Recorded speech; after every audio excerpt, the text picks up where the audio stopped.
Boy, that new intro music, not really a banger, is it? When we do our West Coast games, Anaheim, San Jose games like that, I don't know that any of us are going to stay awake through that soothing tune. That's like rainforest sounds. I think I bought that CD for my mom back in the 90s. Anyways, I'm Sean Reynolds, about to be joined by Ken Weeb from the Winnipeg Free Press. Together we are Kenny and Renny. This is the Kenny and Renny post-game show.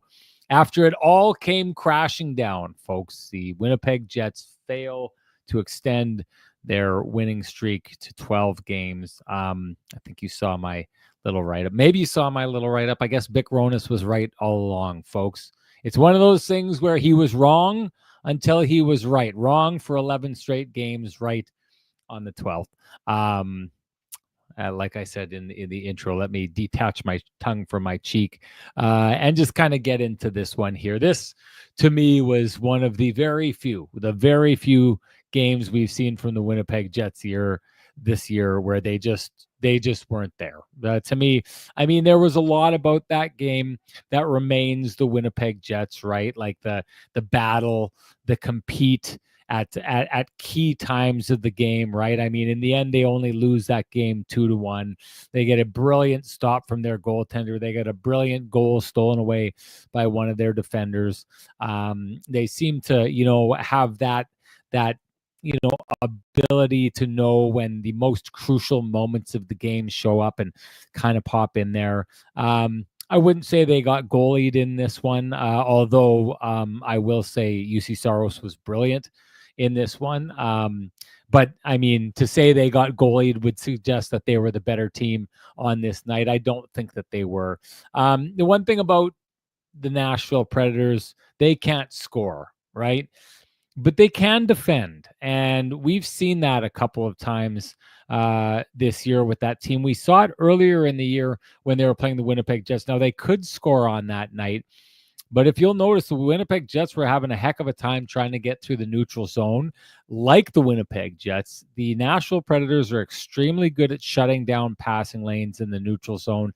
And what it does is it puts you in a situation where you have to flip the puck behind the defenseman, and you just have to kind of dump and chase it, just like the Winnipeg Jets do, right? And how often do you see the Jets get into that flow of the game where even if the team gets the puck out of their own zone, the Jets force them to flip the puck in, and quite often, because Connor Hellebuck is so good at playing the puck, because the Jets are so good at knowing when to go back and retrieve, kind of getting that little bit of a head start. It just ends up being a fairly calm, cool, collected exit of the zone by the Winnipeg Jets. They had the roles reversed on them on this night, and while I don't think the Jets were at the top of their game, I do think it's a scenario by which, Scott Arniel didn't like the first or second period in that game on Wednesday against the Ottawa Senators. He liked the third period. It was kind of the hallmark of a team that, even on a night when they didn't have their best, they chose to get better. They worked hard to get better in that third period. I thought that was going to carry over and we were going to see a different first period than we saw from the Winnipeg Jets this time around. I know on the broadcast, the Jets were outshot, handily in the first period. On the broadcast, they saw a game in which, the Jets were actually the better team in that first period. I did not see that. That's not what I was seeing. And what I saw was very similar to the Jets against other teams when they do have that lead. They're able to kind of, limit like they did in the third period against the Ottawa Senators in their last game, just not really surrender too much in the way of chances. Now, clearly the Jets were a more dangerous team, so it got a little dicier. Again, the goaltender needed to play a role in this one, but I thought for the most part, this is just a game in which maybe, just maybe, the Jets were getting a little bit too comfortable in their last couple of games with, being down, scoring their way back into it, pulling that off. And this is a time it bit them, because what you saw from the Nashville Predators that you didn't see from the St. Louis Blues, that you didn't see from the San Jose Sharks, is you didn't see a team that just dove into a defensive shell and just tried to survive the end of that game. I said that years ago about the Winnipeg Jets on this show. I'll say it again. That's not how you beat the Winnipeg Jets. You need to try and cram it down their throat for the entirety of the game. I wouldn't say they were cramming it down their throat, but there was a point with about 3 minutes left in the game. Maybe it was 4 minutes around there, that Philip Forsberg line got in the Jets offensive zone and was having a push. So many other teams, when they're up on the Jets, just basically flip the puck in and try and get back and defend. Looked to me like the Nashville Predators had the confidence to say, maybe the best defense is good offense, at the very least keeping them in their own zone, but really, really making life miserable for them in that neutral zone. To me, that's the difference in this game. So I think it's a good game plan by the Nashville Predators in response to the game that the Jets played, and clearly the game that the Jets played was nowhere near the standard that they have reached the vast majority of games this year, and that's why that remarkable franchise record winning streak has come to an end. That's my take on the whole thing. Time to bring in the man with the best music in the business for his take. Here comes Kenny, folks.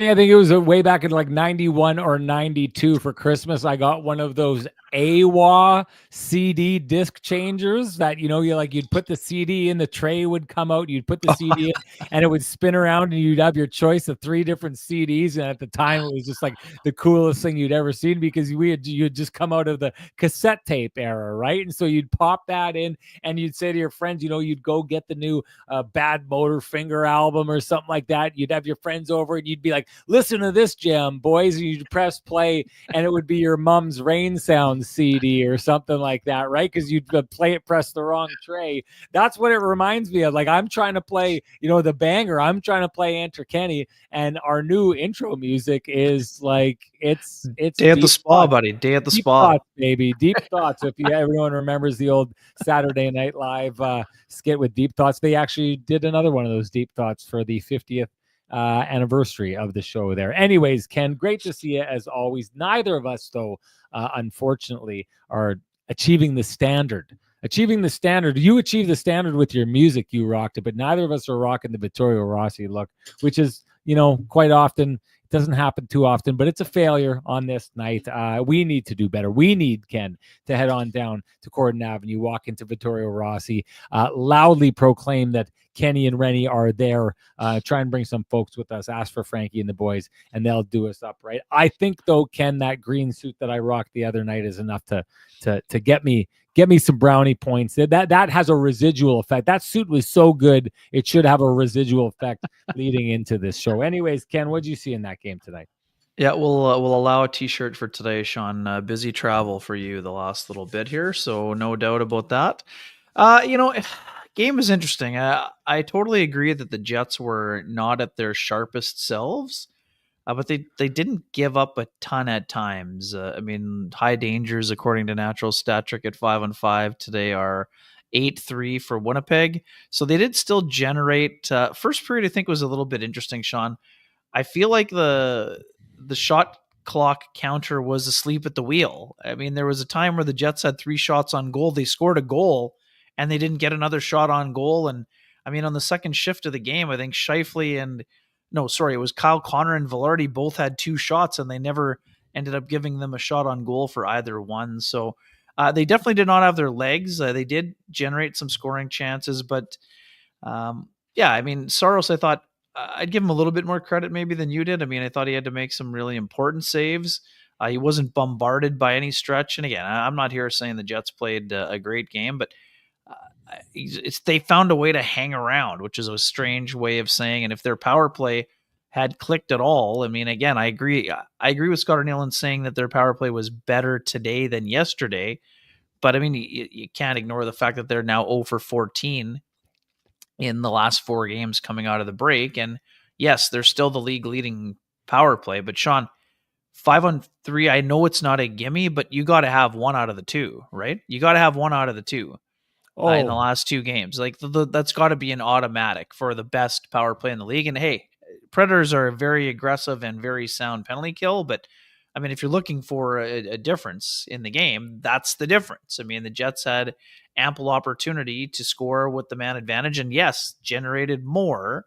But I mean, they've won the power play has won the Jets plenty of games. Today, they didn't get the job done when it mattered most. And yes, like we said, generated more. That's fine. They got some momentum out of it, but and then a rare kind of uncharacteristic play. I wouldn't call it a giveaway. It's a takeaway.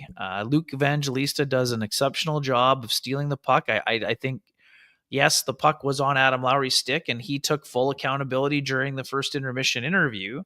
I think the Jets need to do a better job of communicating there, Sean.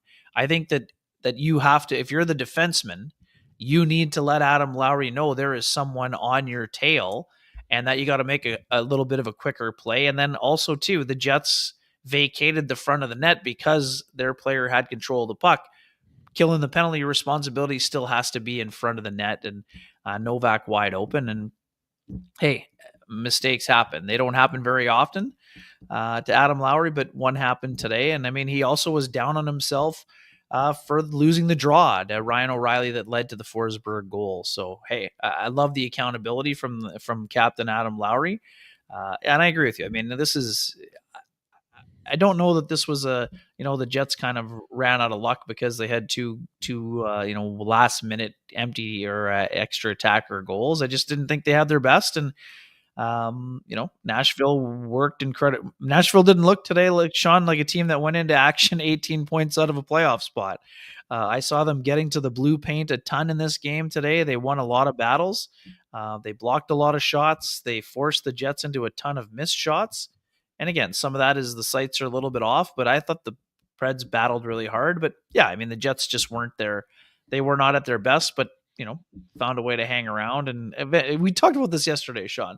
The folks in the chat that thought the winning streak was just to just get rattling on from game 60 until game 82. This was just a subtle reminder that it's a hard league to win in, even for a team that had rattled off 11 in a row. So things to clean up for sure. At the top of the list, I would say, is the power play, even though it was, again, better movement. But you got to cash in when you're the best power play in the league, and they just have not been able to do that since they've been back. So, and 5-on-5, they need to do, weren't quite at their identity. I agree with you. I didn't think that they defended poorly. They gave up a couple quality chances for sure, and Eric Comrie did his job. I mean, what were you talking about earlier in the year? Every people were, every game's 3 goals for Comrie. Well, today it was 2 goals, and that wasn't enough. And a lot of days in this league, if you only give up 2 as the backup, you're going to win the game. But I mean, the Jets will rinse this one off. It's been 34 days since they lost, and good for them. They need a little bit of tension in this season, right? That's the way it goes. You don't just learn by winning every single game. You're not always going to be at your best. Jets weren't at their best today, and they lost a 1-goal game where it was a one-shot game. I feel like, Ken, and I've had some experiences in that when playing before that, like, no one ever wants a streak to lose, right? Like, you want to go on and on and on with that streak. But I also think sometimes that when a streak does finally come to an end, I don't think it's not one of those hard losses to the point that people go home and they think about it that night. No, if I just would have done this, I just would have done that.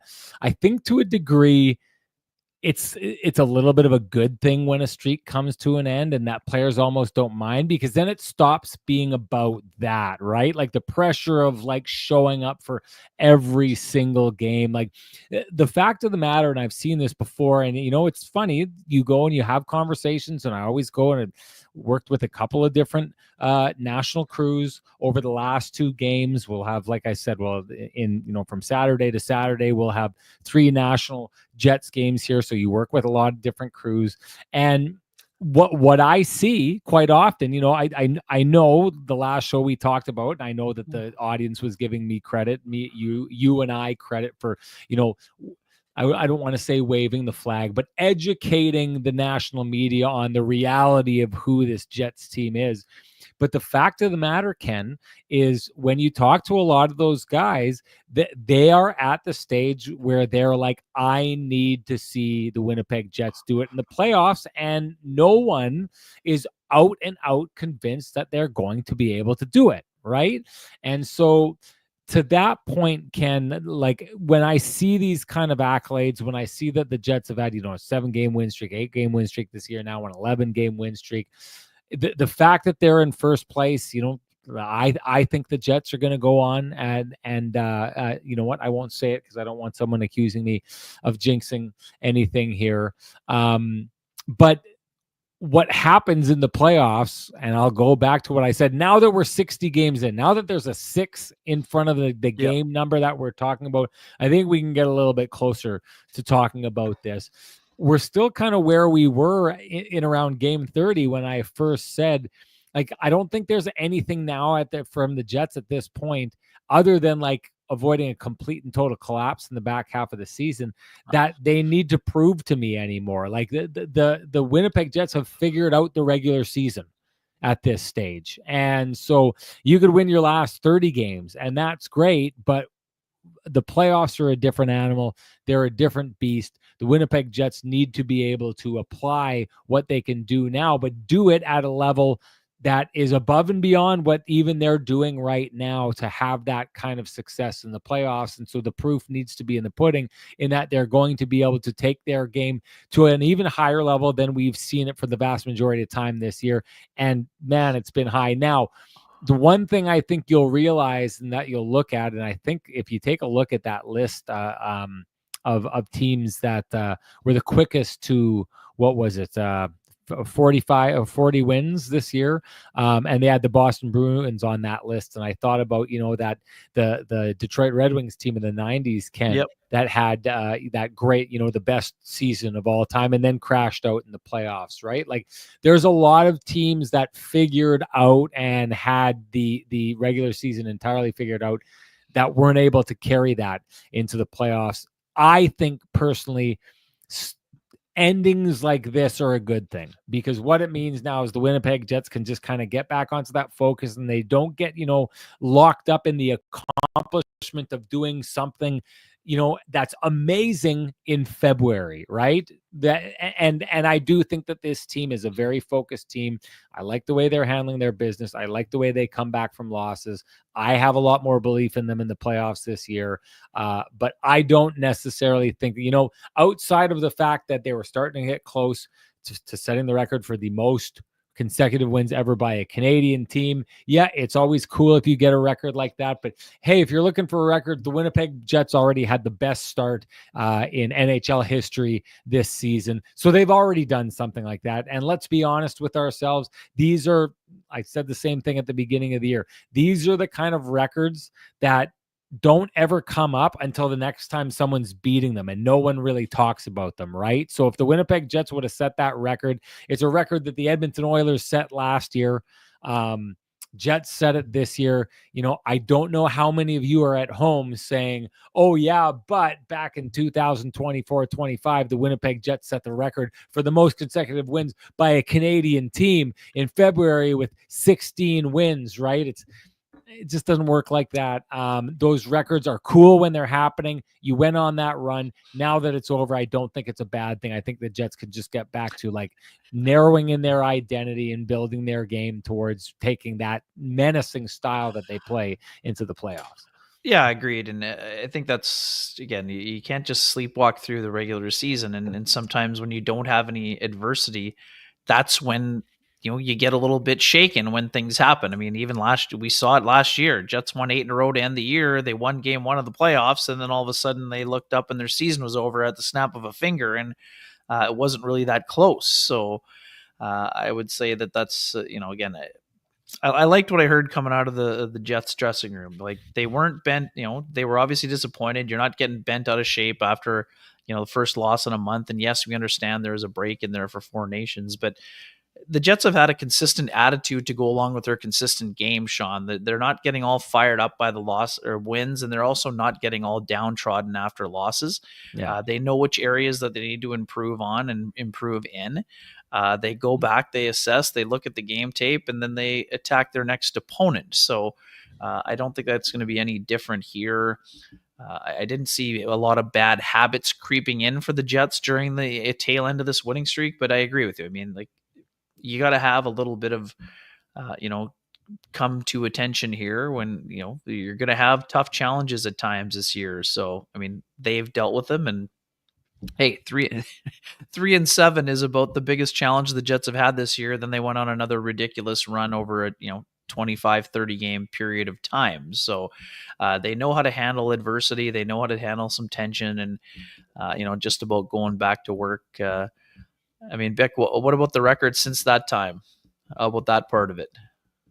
Yes, Well, you have to read it. You have to read it for the people who only get audio. When the Jets ended their 7-game streak in November, which was their second 7-game winning streak of the season, the Jets promptly went 3-7. That's true. That's what Bick said. But since that time, they've lost 4 games in about 30. So I don't know that was very emblematic of what happens when the Jets lose a game. So like you said, Sean, I mean, this team knows what it's doing, and they'll go back to work. They'll take Friday off to get rejuvenated. They'll play the Flyers on Saturday. Then they'll go out on a road trip, and we'll see what happens. Coming up to Friday where the deadline hits, and that's something we'll dig into a little bit deeper. But it's super interesting, right? So Kyle Connor, gets on the board yesterday.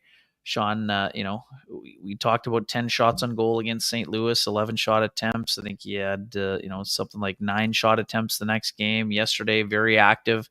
Today, Sean, even though there were times where Kyle didn't look like he was completely himself, he had 7 shots on goal and 16 shot attempts in the game. So he's around the net. He's around the puck. Josh Morrissey, 5 shots on goal, 12 shot attempts. So they had some really quality and dangerous looks in that game, even though, like I said, it didn't seem like they were as in sync as we're used to seeing. But there was still plenty of opportunities for them to score. And that's where I was impressed by Saros, who obviously has had a tough year, just his 13th win of the season. So, an interesting game all around. And fourth line, really good shift on the goal by Neil Pionk. All 3 players made an impact on that shift. David Gustafsson a hit early.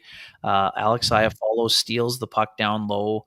Erasmus Kapari gets it back up to the top. Neil Pionk shoots it, and it's goes in off a Predators player. But I just didn't think that the Jets. Yes, there was another time where Nino crashed the net, but they just weren't around the blue paint as often. Didn't seem like they had as much jump to me. And again, that's not cause for concern. It just is a simple fact that they didn't quite have their game today. Yeah. We should dig in a little bit deeper on the power play. Doogs 403 says announcer Dan Robertson pointed out that the power play hasn't had the he pointed out the power play hasn't had the constant motion they did previously, makes it easier for the PK to stay in structure. Do you agree with that statement, Ken? Well, I mean, I think Dan said that at the beginning of the game in his interview with Scott O'Neill. I don't know that was the case. I saw plenty of motion and movement in the game, and there were tons of chances generated. So I thought that they were way less static to me today in the game than they were against Ottawa.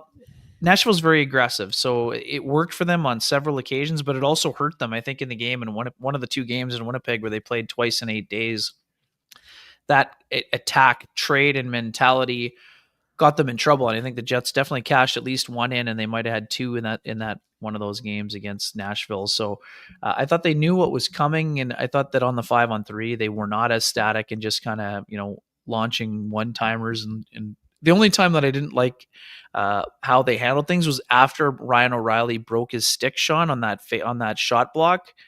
I didn't love the one-timer. The one-timer to Scheifele was at too sharp an angle. I understand you want to get a rebound, but for me, when you have essentially a 5-on-3 in that scenario, you got to look for a little bit more of a dangerous scoring chance. And hey, you could say, well, Saros kind of got lucky that the rebound bounced off the boards and he grabbed it. But to me, I didn't think that was a high enough quality look.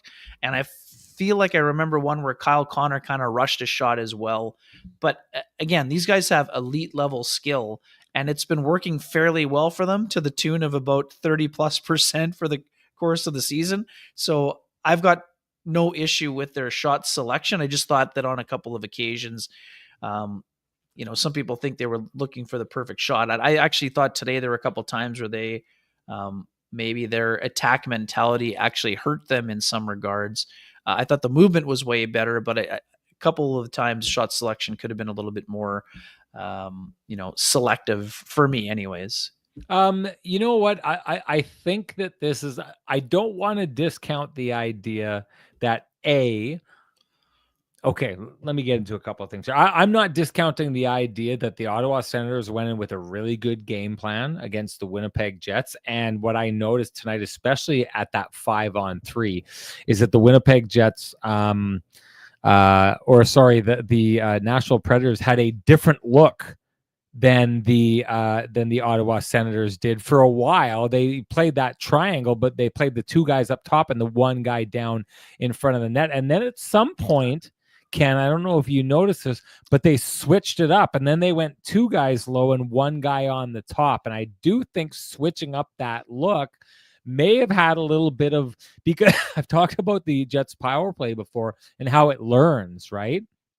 And so I've also talked about the Jets power play and how you send out the first unit, and then when you send out the second unit, it has a different look. And then all of a sudden you'd think that you've got it all figured out. The first unit leaves, the second comes out, and they play it different. And it's like suddenly you started taking a test in a different language. I thought they did a good job of doing that. I do think they made them a little bit more static, especially on that 5-on-3, because that was the time that they switched and they went to the triangle. But they had the two guys on top. They had the one guy down in front of the net who was the crucial guy, because that guy was the guy battling Gabe Vilardi. And usually when Gabe Vilardi battles that guy, it ties them up to the point that they'll go low to Mark Scheifele, and then Mark Scheifele, you could see they tried it a bunch of times, Ken. Yep. He tried to go right straight through that crease, and that defender was still blocking the pass. He was able to do it because the other two guys kind of collapsed and really shrunk the passing area, which made it easier for that defenseman to focus on the area in which to shut down the pass. And he did it for the most part. I thought one of the things that kept happening was the dynamic movement that you're talking about. Quite often it was Kyle Connor moving along the side. And so what was happening was Josh Morrissey was taking the puck, moving it down to Mark Scheifele, and then they were leaving a spot open for the puck to come up to Kyle Connor. But because they were playing those two guys on the top of the circle, when Kyle got the puck, he had the opportunity for the one-timer, took it a couple times, but that top defenseman was right in the shooting lane. And so I started to think this is a good plan. Now, what happened was Kyle Connor, after he couldn't get a couple shots through, started moving the puck to the middle and looking for a shooting lane. The defenders did a really good job of shutting down that shooting lane. A couple times he tried to fire it into that shooting lane. And you will notice, Ken, that quite often on those power plays, the Nashville Predators were knocking down shots and getting clears, which you don't see happen very often with the Winnipeg Jets. But I'll say this. I do think the power play is a little bit less dynamic, but I do think we have to look into the idea, especially with how long they've gone without scoring a power play goal, that you're seeing some teams that have, and Ken, it should be this way. It's the end of the year. The Ottawa Senators got to see the Winnipeg Jets for the second time. The Nashville Predators got to see the Winnipeg Jets for the fourth time. If you are not cracking down on the number one power play in the league after the fourth time you've seen them, your penalty kill coaches are not doing their job. We would be saying as much about the Winnipeg Jets. If they went and they were up against a team and played them for the fourth time, and they, for the most part, got cooked by that team, 3 straight times and they didn't figure it out, it would be our job to point out that the guy who's in charge of the penalty kill is not getting the job done. So conversely, on the other side of it, I think you have to give a lot of credit, because I thought that was and keep in mind too, Ken, that the Nashville Predators are one of the best, if not the best, penalty kill teams in the league. They put on a masterclass here tonight, as they did against the Winnipeg Jets in their first game of the year. So there's been a little bit of a tit for tat in the 4-game series here, but the Winnipeg Jets, they go now. They play the Philadelphia Flyers. I'm calling it now. The first time playing the Philadelphia Flyers, I think the Winnipeg Jets are going to go in. They're going to get their power play opportunities. They're going to get a power play goal to get off the schneid there, and part of that is going to be because it's an impressive, dynamic power play, one that the Philadelphia Flyers have not had to face this year, and it probably will take them some time. We know they play the Flyers, then they go and they play the New York Islanders and play the Flyers all over again. So maybe the Flyers will figure it out for the next game, but I do think that it's hard to plan for that Winnipeg Jets power play. But what we've seen as of late is teams that have had to dig into the Winnipeg Jets. St. Louis is another one, had to dig into the Winnipeg Jets. That's the third time they played them that year. Have to dig into the Winnipeg Jets and have done a good job of it. And I think what we are starting to see is the Winnipeg Jets power play exposure has earned the respect around the league that it's earned here with the fan base. And the response to respect is treating it deferentially and making sure that you put the work in to figure it out. I think that's been done. Yeah, I would just say too, one quick thing, and all these players are dangerous. We know this, but I personally would like to see a few more touches for Gabe Vilardi, Sean. Right when the power play has been at its finest and at its most effective. Of course, we know the role that each player plays on that power play. Nikolai Ehlers had some, bumpers, high slot situations where the pop position, he scored some goals from there. But to me, I think Vilardi needs a few more touches. He had a really good chance yesterday on the backhand that I thought he just kind of, I wouldn't say that he rushed it, but I thought he had Omar kind of out side to of dry. the net. Side of the net he hit. I thought he kind of had him there. So I just think that maybe a few more touches for Vilardi. And I do agree with T-Shoe here. I think the Jets need a little bit more traffic. What the second unit has been a little bit more effective at is that they've been able to get to the net and get a little bit more traffic and tips and things of that nature. So again, not cause for concern, but it is an area that needs to get sharpened up. And I mean, Neil Pionk said as much after the game, Sean, right? I mean, he said in a little bit of a funk, and that's what it is. It's not a panic button scenario for a team that's been as good as they have been, but they have been a little bit, not quite as sharp. So, it's a good test for them on Saturday. And as you mentioned, John Tortorella will have his team ready for that power play, but now you got to see what your counter moves are, right? So, yeah. And Philadelphia is going to be sour. They blew a big lead today against Pittsburgh, right, and lost in overtime. So, Waiters is accusing me of jinxing the Jets power play. I guess we'll have to wait until Saturday, but I'm not backing down. I'm not backing down from Waiters here. I think that the Winnipeg Jets are going to get the Pristine Roofing wake up call on their power play. And you know what that means. Time to give North End Rick the Pristine Roofing wake up call at 204-981-6289. He's the guy you want down at your place to take a look at all your roofing, siding, and exterior needs. You can also call Pristine Roofing as well at 204-237-7663. Give your home the Pristine Roofing wake-up call. You will be glad that you did. Also, why don't you give Sweet Lou a shout-out while we're at it? For sure. For folks who have realty needs they'd like to have met, buying, selling, curious what that house on the corner is going for these days, contact our main man, Lou Ferlin at Royal LePage Dynamic Realty, 204-791-9971, or at the office, 204-989-5000. His email is lou@louferlin.ca. That's LOU at LOUFURLAN.ca. Lou Ferlin, excellent realtor, excellent human being, and excellent supporter of the community, including our podcast, for which we are grateful. Excellent stuff. I was going to say this about, you talked about Adam Lowry making that mistake. And that's been one thing about the Winnipeg Jets this year, is personal accountability has been easy to come by, to the degree that it's like almost overdone. I don't think if you're talking about crucial errors. This is just one of those like bang bang errors that happen Yeah. all the time on the ice. This isn't Tim Stutzla turning over the puck No. and catching everyone on the ice with your pants down, which is like what really had things start to unravel for that Ottawa team in their last game. I mean, I don't see that there was a lot of crucial errors, and towards the end of the game, some of the errors that started popping up were just kind of the Jets upping their risk profile against a team that was handling, being on the right side of the puck well, but moving the puck up well when they were getting those opportunities. So the one thing I'll say, the belief that that Eric Comrie has had in himself has paid off for him so far this year, because the run support by the Jets has not paid off in his case. So good on him I thought was one of the best Winnipeg Jets players tonight. Yep. And boy, oh boy, we'll get to the keg save of the game, but I think he earned it in spades. But he's kept playing well in spite of what his record has looked like, and in spite of the run support that he's got.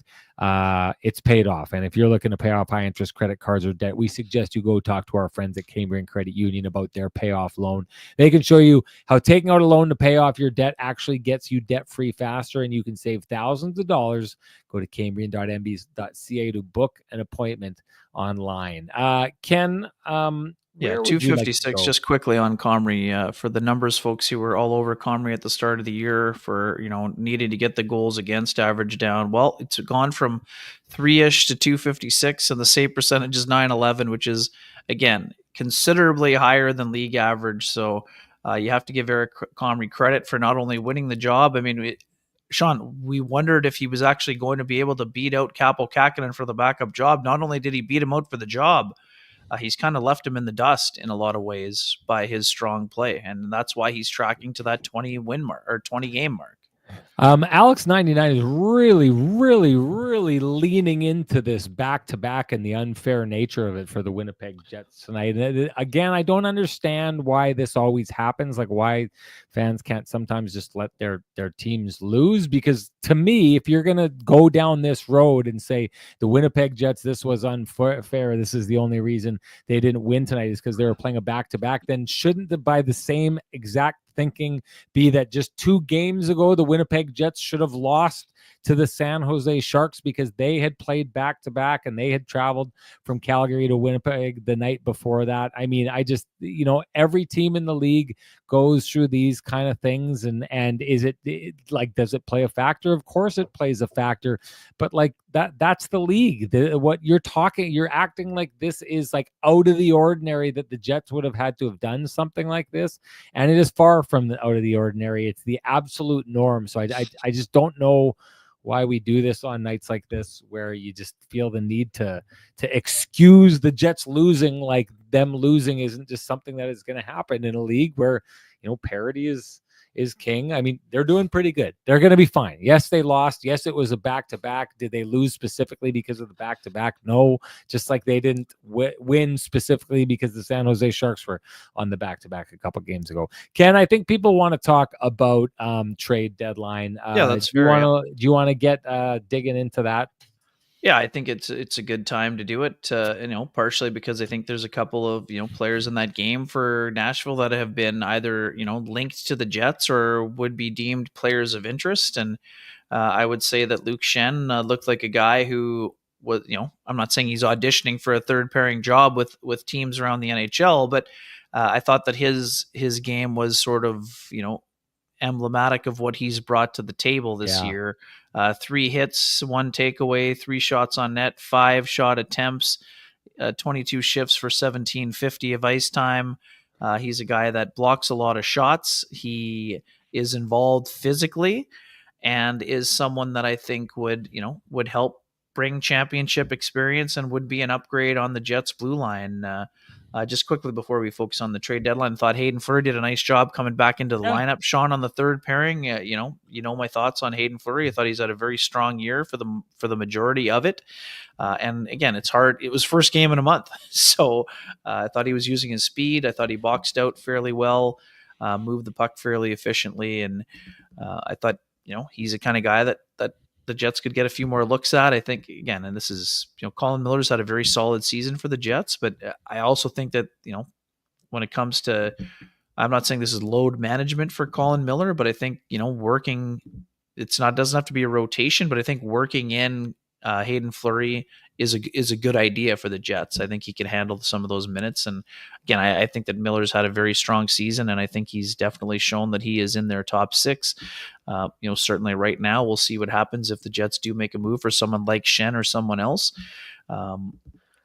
A name, there's been a lot of talk this week about Boston, Sean, about Boston, not just not adding, but potentially making a couple of moves. And they're interesting to me also. Nashville, obviously interesting. They're going to sell, we expect.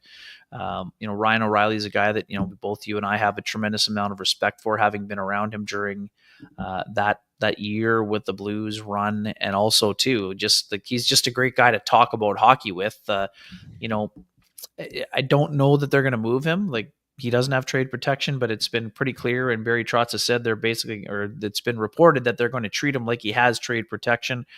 I think he would check a lot of boxes for the Jets. Yes, I understand people are like, well, there's 2 more years on the deal, but that I do not see as an issue. I would see that as a benefit for the Jets, that there's 2 more years on a deal at $4.5 million. And eventually, by the if Braden Yager is ready to take the job in year 2, fine. Ryan O'Reilly can play center. He can play wing. He can be move him down on the checking line, whatever works. So for me, he makes sense. And Colton Sissons, Sean, as well, I think is a guy that if the Jets are looking for depth adds, which is what some of the insiders were reporting today, I think Colton Sissons makes a lot of sense. Right-handed shot, pretty good face-off guy, penalty killer, big-bodied guy, can play up and down the lineup, but would be mostly a fourth liner on this Jets team. He's a guy that makes some sense as well. But, what did you think of some of those guys from the Predators? And do you think they're good fits for the Jets? Well, I'll say this. I mean, the insiders can say that. Scott Arniel basically said as much when he talked about the injuries to Chibrikov and Ford. He basically said, when asked about the trade deadline, that's organizational depth that has gone missing. So that's kind of an obvious one. I think that would be your suggestion there. That's a great one. Schenn, I can tell you this. I sat down at the beginning of last year with Josh Morrissey and had a conversation. Yep. And he brought up Schenn to me just about, because we were having a conversation about his work with Adam Oates. With Adam Oates. And I kind of asked about like some of the things that they worked on. And he had said, it's just really subtle things in Josh's case, his path to the puck, right? Like the angle that you get to the puck. And so we had a story a couple shows ago, or a number of shows ago, about how Josh is in the 90th percentile of the league in, like scooping the puck and just exiting out of the zone, right? And that's one of the things he says he learned that from Adam Oates. And that's just the stuff that you work on, these little subtleties that create the kind of player that he's become. And what he said was, like, the thing with Oates is he's got like a different approach to every guy. He looks at a guy, and at one point, if you remember, like Luke Schenn was on his way out of the league. Oh yeah, well, he was sent to the minors. Yes, and it was over for him, right? And then since then, he's been a guy who's been very key in a lot of different places. They loved him in Toronto, goes and wins a cup in Tampa Bay, does all the work he has there. Now, someone was saying, could he be like at 35 years old, a 20 to 25 minute a night guy? That's not what you're expecting from him. And that's not what they used him for when he won a cup in Tampa. But this is a guy who can get out. And when you need to spell off your top guys, the guys who are out there, and believe me, Dylan Sandberg is going to be a big key player there. And Josh Morrissey is going to log an absolute ton of minutes. So you're going to have Schenn. The job for Schenn, if you go pick him up, is to make life extremely hard and maybe almost up the ante physically when those guys aren't on the ice, right? So you want to make a team hard to play against. Well, it's hard to play against Josh Morrissey because he's always got the puck and he's always kind of cramming it down your throat, right? So when he gets off the ice, well, now let's get in there, but it's really hard to get stuff going against Dylan Sandberg because he's this wet blanket that just absolutely shuts everything down. So you're thinking, well, maybe if we catch the third pair out there, and if you get Luke Schenn out there, now your idea of getting a break from some of those other guys is a big monster who plays mean and is just going to punish the heck out of you. And that's kind of how you get these different looks, like you've got on the front, right? The thing that makes the fourth line so good for the Jets is just that they're just constantly in your face and they're big. And while they don't punish you as much as the third line does, it's almost like they're heavy and pesky and irritating, and they make you work and you leave the ice and you're huffing and puffing, right? So that's why the Jets are good, because they've got a top line that's magic, a second line that's growing and getting offensive as well, that's also really good and defensively sound, and then a third line that can just absolutely grind you down, and a fourth line that can just like leave you huffing and puffing and irritated, right? And that's I think the value that Schenn brings to a team like that. Yeah, and I think it's kind of exactly what you're looking for if you're the Jets, because it's a little bit of an unsolvable puzzle. Like, I don't think they paid Dylan DeMello to be their first pairing defenseman alongside Josh Morrissey. I don't think they're looking to fix that. And I think they really like what they have right now, especially if they're trying to extend Neil Pionk, which the word is out there that that's happening. So I think if you're looking for upgrades on defense, that's what you're looking for, a guy who can impact you in that way. And Luke Schenn can be that guy for the very reasons I said. I take a look at Ryan O'Reilly if he was ever available. Ryan O'Reilly would fit right into the Winnipeg Jets system. Like, you can see he's just so smart and so sound defensively. You could see him coming in, and Ken, you know what it's like to talk with him, just so calmly and so positively fitting in, going through game tape, a really smart, high IQ guy, being like, okay, I need to be here. Yeah, I need to be there. You guys play this system like that. He would fit in. He would be great. He can add offensively. He gives you stupid depth down the middle. So if we're looking specifically at them playing this team, if they're going to start making deals out of Nashville, boy, oh boy, you could, we talked about like what, the Schenn brothers being a one-stop shop, those two guys. And I know that there was a lot of people talking about, the potential for, people were talking about Alexiak and maybe like Yanni Gord or McCann or something like that, a one-stop shop there. You could one-stop shop and take care of your needs with the Nashville Predators. It would be interesting to see what they wanted in return. I got to say this too. I saw someone make a post because I talked about this a little bit, but I don't know if I talked about it on the show, but I think I did. The Jets dangling Colby Barlow. I mean, everything about his stat line and everything about what's happened with him is he looks like a depreciating asset.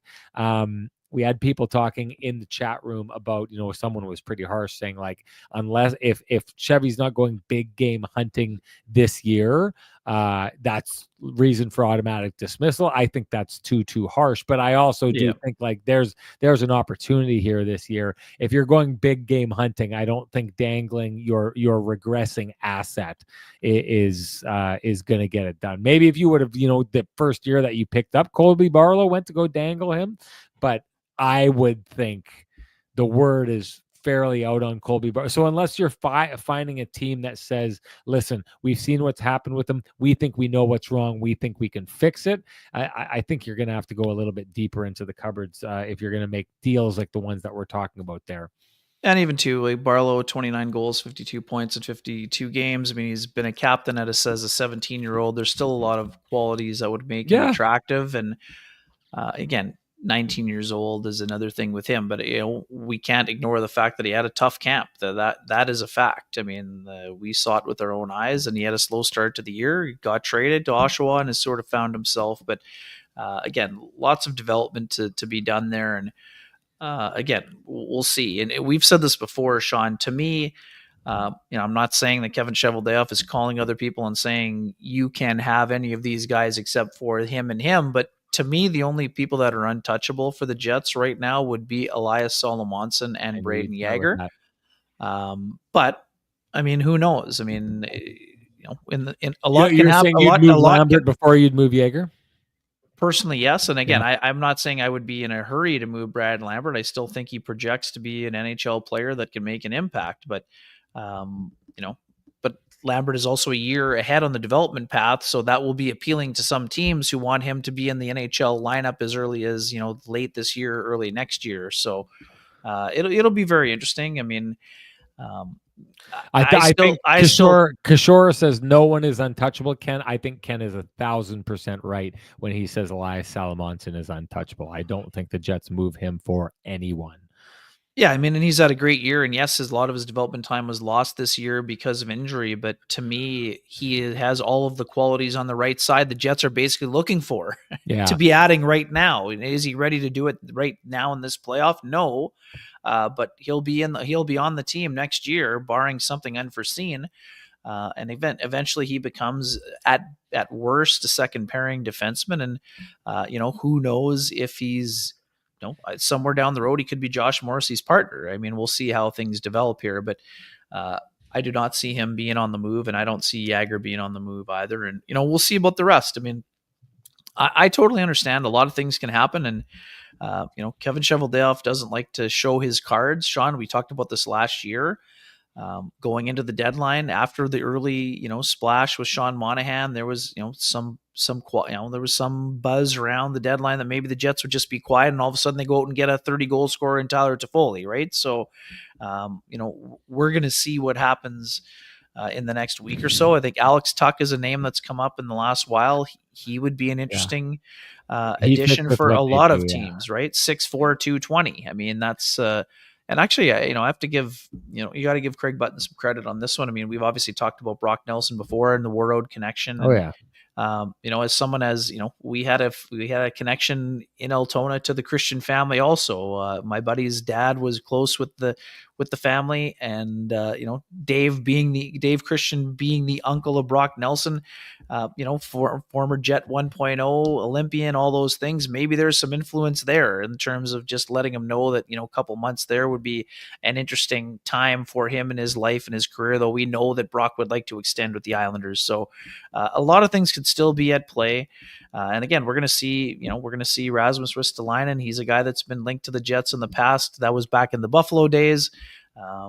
He's been playing better this year, but again, big, strong guy. He doesn't have the championship pedigree of Shen, though, either. So I still think that it's most likely the Jets are going to look at a name that we're not thinking of right now that sort of has been Kevin Cheveldayoff's MO at times.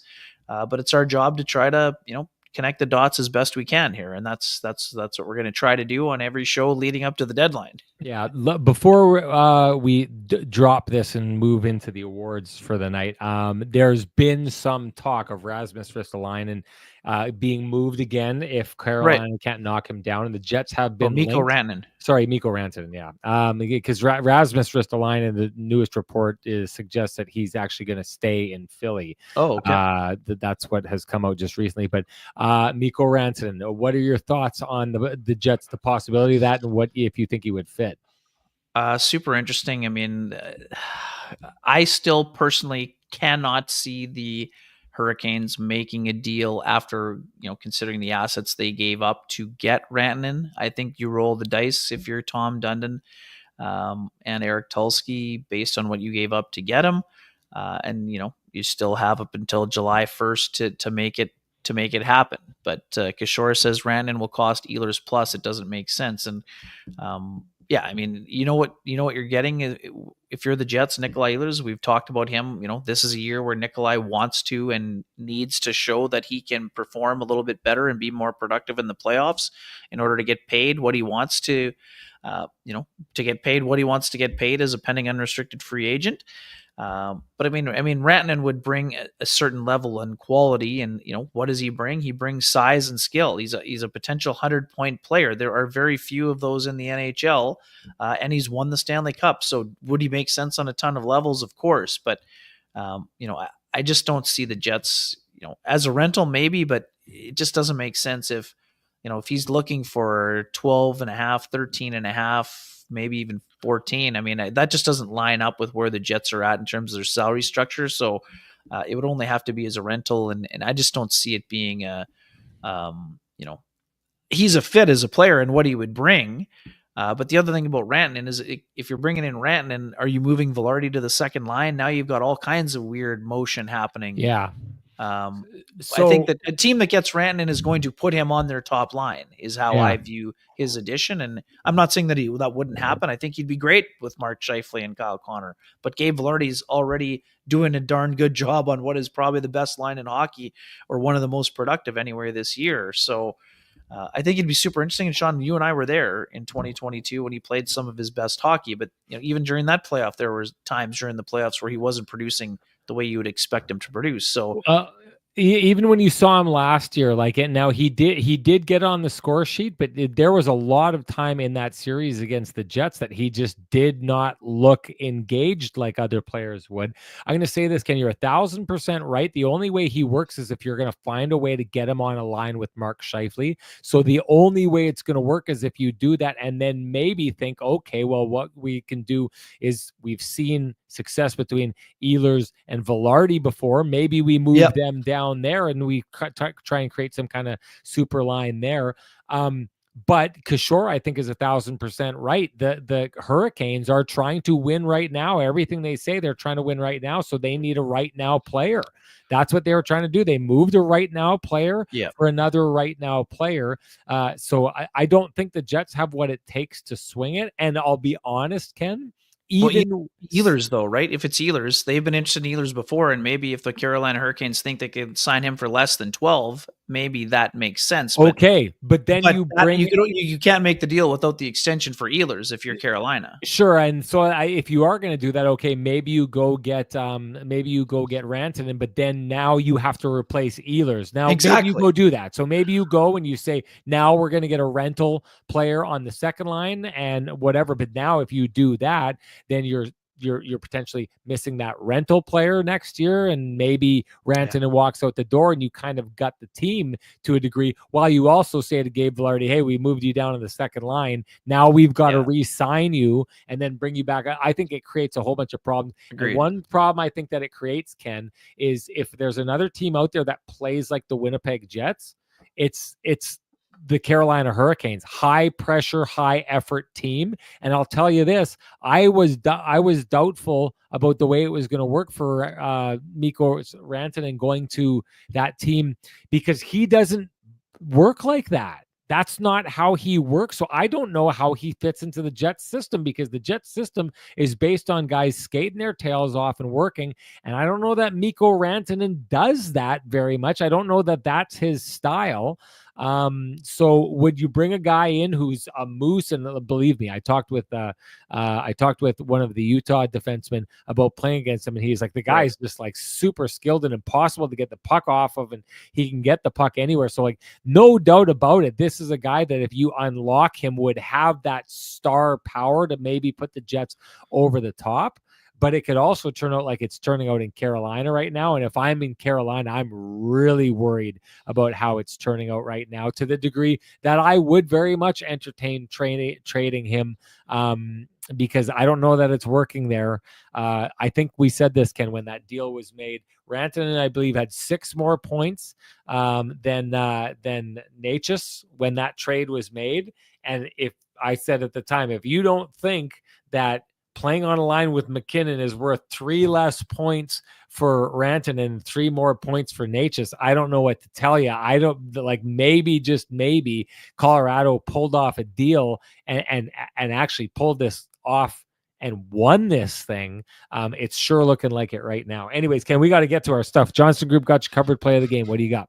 Yeah, it's got to be the DeMello kind of goal saver during that third period power play for me. I think that's probably the best. I thought it was going to be Dylan Samberg until I saw the replay, and that actually Comrie actually made the save. I thought that it was blocked by Samberg, but incredible save by Comrie. But it's got to be for me the DeMello, preventing of the goal, which I just think says so much about this team, Ken, that on a night like tonight where the Jets clearly aren't at their best, you still have players battling like that to keep the puck out of the net. That's why they had a chance in this game. A lot of fans will look at this game.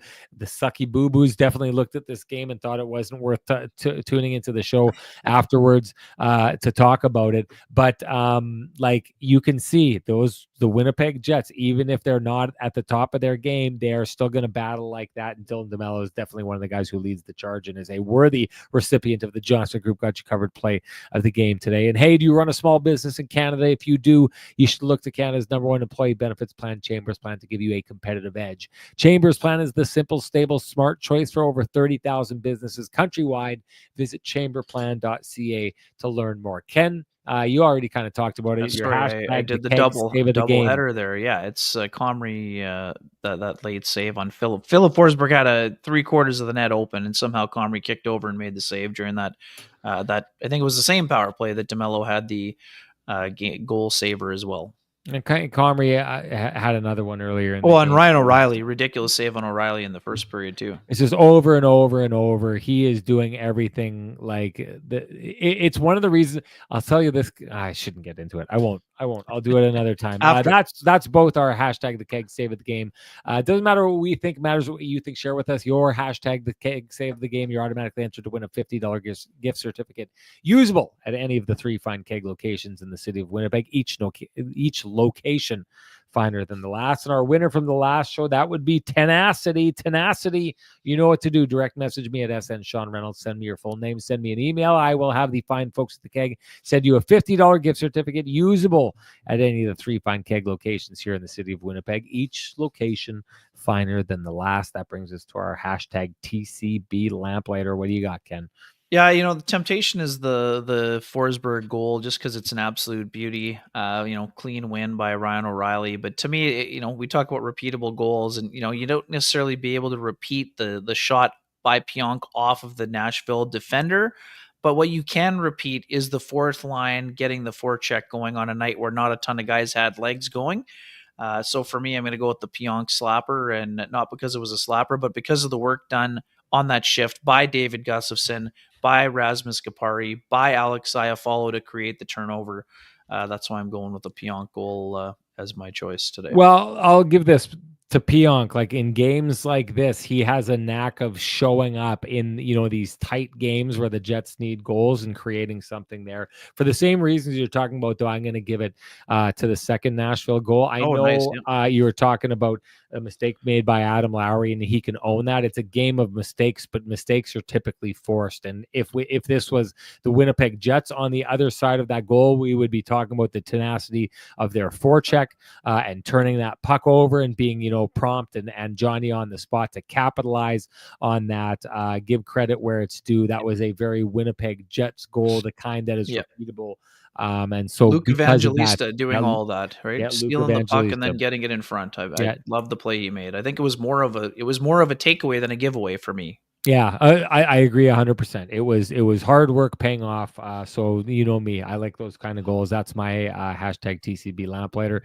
But it doesn't matter what we think, matters what you think. Share with us your TCB Lamplighter. You're automatically entered to win a frosty, delicious 8-pack of Lamplighter Amber Ale, brought to you by our friends at TransCanada Brewing Company. If you can't wait for Kenny and Renny to gift you your 8-pack, you know what to do. Head on down to TCB at 11290 Keniston. They've got everything you need down there. Wide selection of delicious beers, great food, great staff, and a great environment. You should go check it out if you haven't. And that brings us to our Lamplighter winner, and that would be Corey Johnson. Corey, you know what to do. Direct message me at SN Sean Reynolds. Send me your full name. Send me an email. I will send you a voucher for a frosty, delicious 8-pack of Lamplighter Amber Ale, brought to you by our friends at TransCanada Brewing Company. It is the nectar of the gods. Ken, what do you got to say? See you Saturday. Should be another fun hockey night game for you. And yeah, we're going to be my last road trip next week. It's good. Life is good. Last hockey night in Canada game of the year in Winnipeg. So enjoy it. There will be one more broadcast. I'll have 2 hockey night in Canada games for the Jets, not in Winnipeg. Utah and Chicago, in April, Utah and Chicago, and then there will be the final game of the year is a Wednesday night game that we will broadcast in Winnipeg. So there will be that. But hey, if you're jonesing for some Saturday night SATUR action, you got to check this one out. We hope you do, and we would love to meet up with you here afterwards. Before I do go, though, I'd love to say, as I always do, if you appreciate the conversation happening in this space, we implore you to appreciate the contributions by our sponsors. Who fight to keep the conversation going in this space. For us, that's Vittorio Rossi, Pristine Roofing, Cambrian Credit Union, Sweet Lou Furlan, the Johnston Group, the Keg, and of course, TransCanada Brewing Company. Thank you to them. And just to tease it, the return of the Hot Take Award coming up after that game on Saturday as we unveil the next and newest K&R sponsor. It's going to be a good one. Stick around, or you got to show up for that. We're looking forward to seeing you all, folks. See you Saturday. Bye-bye.